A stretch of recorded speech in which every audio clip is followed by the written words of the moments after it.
केंद्र सरकार की पहल से दशकों पुराना नर्मदा जल विवाद को अब नई दिशा मिली है। मध्य प्रदेश, गुजरात, राजस्थान और महाराष्ट्र के बीच नर्मदा अवार्ड से जुड़े वर्षों पुराने वित्तीय और प्रशासनिक विवाद अब वन टाइम सेटलमेंट के माध्यम से सुलझा लिए गए हैं।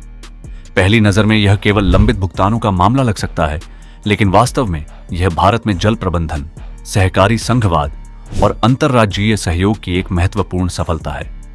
लेकिन सवाल है, आखिर नर्मदा जल विवाद था क्या?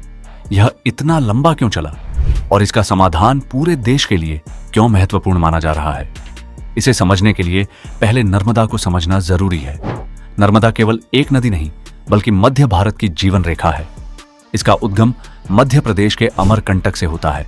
लगभग 1312 किलोमीटर की यात्रा करते हुए यह मध्य प्रदेश, महाराष्ट्र और गुजरात से गुजरकर अरब सागर की खंभात की खाड़ी में मिलती है। भारत की अधिकांश बड़ी नदियां पूर्व की ओर बहती हैं, लेकिन नर्मदा उन चुनिंदा नदियों में है जो पश्चिम की ओर बहती हैं। इसकी दाहिनी ओर से प्रमुख सहायक नदियां हैं हिरण, तेंदुरी, बरना, कोलार, मान, उरी, हटनी और ओरसांग। और प्रमुख बाईं सहायक नदियां हैं बरनर, बंजार, शेर, शक्कर, दूधी, तवा, गंजाल, छोटा तवा, कुंडी, गोई और करजन। इसके किनारे भेड़ा घाट, धुआंधार जलप्रपात, महेश्वर, ओंकारेश्वर और स्टैच्यू ऑफ यूनिटी जैसे प्रमुख पर्यटन स्थल विकसित हुए हैं। वहीं इसकी घाटी समृद्ध वन संपदा और जैव विविधता का भी महत्वपूर्ण क्षेत्र है। लेकिन नर्मदा का महत्व केवल प्राकृतिक नहीं, आर्थिक भी है। इसके जल से लाखों हेक्टेयर भूमि की सिंचाई होती है, करोड़ों लोगों को पेयजल मिलता है, जल विद्युत परियोजनाएं संचालित होती हैं और कृषि, उद्योग तथा पर्यटन जैसी अनेक आर्थिक गतिविधियां इसी नदी पर निर्भर हैं। इसीलिए नर्मदा का पानी केवल नदी का पानी नहीं, बल्कि विकास का आधार है। यही कारण है कि जब किसी नदी का पानी कई राज्यों की जरूरतें पूरी करता है, तो विवाद की संभावना भी बढ़ जाती है। एक राज्य सिंचाई चाहता है, दूसरा पेयजल, तीसरा बिजली उत्पादन और चौथा औद्योगिक उपयोग। जलवायु परिवर्तन, अनियमित मानसून और बढ़ती आबादी इस चुनौती को और गंभीर बना रहे हैं।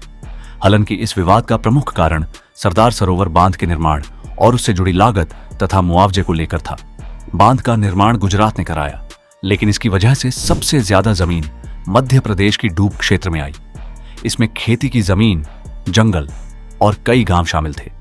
इसी कारण मध्य प्रदेश ने गुजरात से 7,669 करोड़ रुपए के मुआवजे की मांग की थी। संविधान के अनुच्छेद 262 के तहत संसद को अंतर्राज्यीय नदी जल विवादों के समाधान के लिए कानून बनाने का अधिकार दिया गया है। इसी आधार पर अंतर्राज्यीय नदी जल विवाद अधिनियम 1956 बनाया गया। नर्मदा के मामले में 1969 में न्यायाधिकरण गठित हुआ और 1979 में उसने पानी के बंटवारे, परियोजनाओं और लागत साझाकरण पर अपना निर्णय दिया। बाद में इन व्यवस्थाओं के क्रियान्वयन के लिए नर्मदा नियंत्रण प्राधिकरण का गठन किया गया। लेकिन न्यायाधिकरण का फैसला आने के बाद भी विवाद पूरी तरह समाप्त नहीं हुए। सरदार सरोवर परियोजना, परियोजना लागत, पुनर्वास और लंबित भुगतानों जैसे कई मुद्दे वर्षों तक राज्यों के बीच अटके रहे। अब केंद्र सरकार की पहल पर चारों राज्यों ने वन टाइम सेटलमेंट के माध्यम से इन लंबित मामलों पर सहमति बना ली है। इससे न केवल भुगतान संबंधी विवाद समाप्त होंगे, बल्कि जल परियोजनाओं के संचालन और राज्यों के बीच सहयोग को भी नई गति मिलेगी। यही वजह है कि इसे केवल वित्तीय समझौता नहीं, बल्कि कोऑपरेटिव फेडरलिज्म का सफल उदाहरण माना जा रहा है। लेकिन इस खबर का महत्व केवल नर्मदा तक सीमित नहीं है।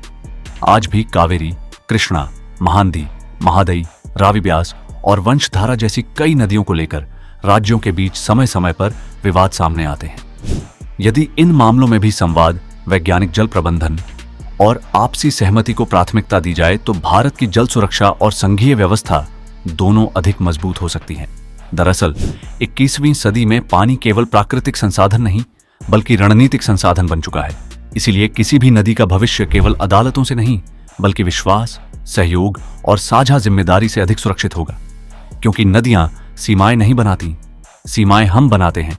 और जब राज्य किसी नदी को अपने अधिकार की नहीं, बल्कि अपनी साझी धरोहर और साझा जिम्मेदारी मानते हैं, तभी उसका पानी विवाद नहीं, बल्कि विकास की धारा बनता है।